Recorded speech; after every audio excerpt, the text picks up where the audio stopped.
सबसे पहले प्रदेशवासियों को होली के पावन पर्व पर मेरी तरफ से हार्दिक शुभकामनाएं। मैं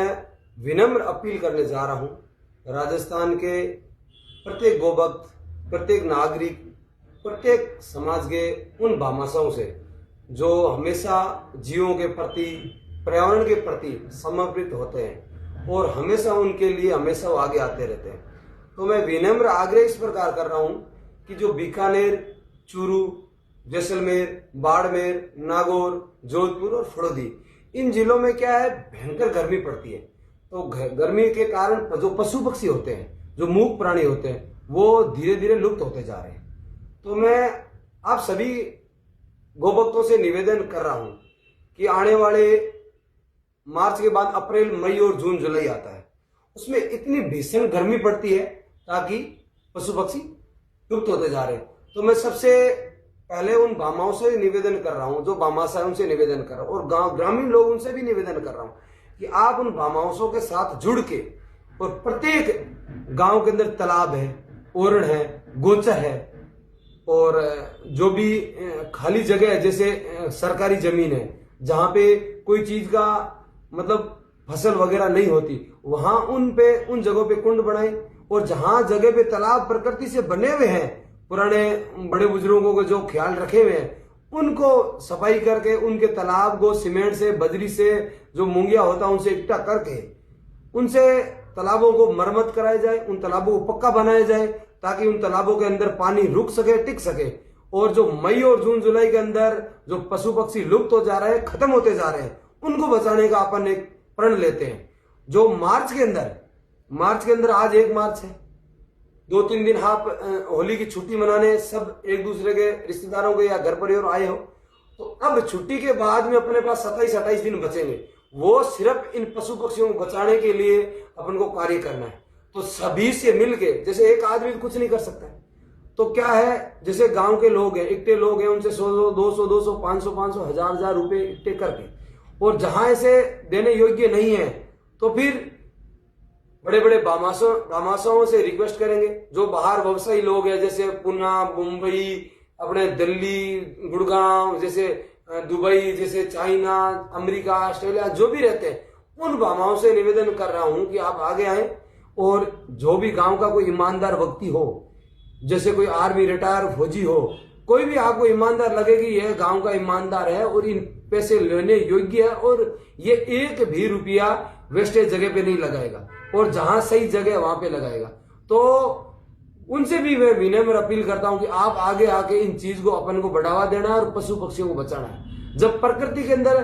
ऊपर पशु पक्षी और पेड़ पौधे बचेंगे तो ही अपन मतलब जीवित रहने योग्य है, नहीं तो फिर मनुष्य का कोई मोल, जब प्रकृति सुंदर नहीं है, प्रकृति शुद्ध नहीं है, प्रकृति के अंदर ऊपर कोई चीज सही स्वस्थ नहीं है, तो अपन जीने का कोई मतलब नहीं है। तो मैं फिर से आपसे निवेदन कर रहा हूं कि मैं छोटा भाई राजू मांझू लोहावट का रहने वाला हूं। मेरे गांव के आसपास जितनी भी ओरण है,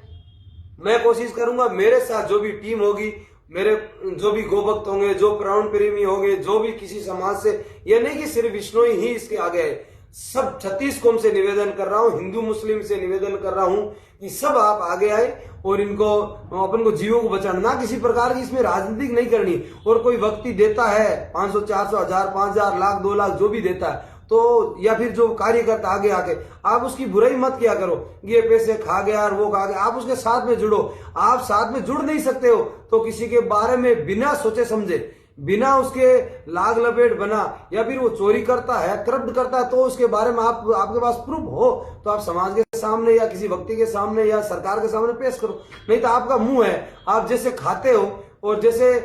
बोलते रहते हो, खाके रोटी खाके, आपने पानी पी के, दारू पी के, जहर खा के, फिर लोगों के सामने उनका प्रति जो उनका मनोबल होता है उसको गिराने की कोशिश कर रहे हो। तो आपसे निवेदन है किसी की, जब यदि कोई आदमी सही कार्य करता है तो उसके बारे में भला बुरा करने की कोशिश मत किया करो। आप करो ना, आप खुद आओ काम। यदि वो कार्य करता है, जैसे किसी ने 5 लाख रुपए दे दिए, या किसी गौशाला में 2 लाख रुपए ले लिए किसी ने, तो आप, या फिर किसी पशु पक्षियों के लिए किसी ने ले लिए होंगे और लेके वो लगा रहा है, अब आपको क्या पता वो खा रहा है, तो आपसे निवेदन है उनका साथ दे, उनके बारे में गलत ना करे, क्योंकि क्या पता आपको वो खा रहा है नहीं खा रहा। आप तो अपने जैसे विचार है, जैसे आपकी थॉट है, जैसे आपकी सोच है, आपकी जैसे मंदबुद्धि है, आप अपने औकात के अनुसार सोच रहे हो। आप थोड़ा बड़ा सोचो, बड़े विचार सोचो, आप इस चीज से ऊपर उठो कि भाई प्रकृति को बचाना है तो फिर किस प्रकार बचाया जाए। तो मैं सभी महानुभावों से, सभी गौभक्तों से, सभी पर्यावरण प्रेमियों से, सभी व्यवसायियों से, सभी किसान वर्ग के लोगों से, सभी मजदूर वर्ग लोगों से निवेदन कर रहा हूं कि आने वाले 1 महीने के अंदर, आज 1 तारीख है और आने वाली 1 मार्च, आज मार्च के बाद में आता है अप्रैल, 1 अप्रैल तक अपन राजस्थान के अंदर मैंने 7 जिले बताए, इस 7 जिलों में कम से कम 2-5 हजार कुंड तैयार करें और 4-5 हजार जो तालाब बने उन तालाबों की सफाई करके उनके अंदर पानी डालने का कोशिश करें और पानी डालें उनके अंदर। भाई यदि आदमी कोशिश करता है, कोशिश करने वाले की कभी हार नहीं होती है। और जिस प्रकार हमारे जैसलमेर जिले का रहने वाला राधेश्याम बिश्नोई, सब श्री राधेश्याम बिश्नोई है, उन्होंने कितनी मेहनत की। उन्होंने कोई हिरण या गाय को सिर्फ थोड़ी बचाया, उन्होंने पशु पक्षियों को, गोडावण को, नील गाय को, जहां भी सबको बचाया। उनके अंदर मानवता थी। उसी प्रकार उनके नाम से, आप उनके नाम से भी बना सकते हैं। वहां एक भाई जाट समाज का भी लड़का शहीद हुआ था, आप राजपूत समाज का भी लड़का शहीद हुआ था, एक विष्णु समाज, तीनों समुदाय के लोग थे वहां, तीनों शहीद हुए थे। तो आप अपने अपने जैसे राजपूतों का एरिया तो राजपूत उन बंदे का नाम से आप बना सकते हैं, जाटों के एरिया जाटों को बना, विष्णु के बना। तो आप बनाने में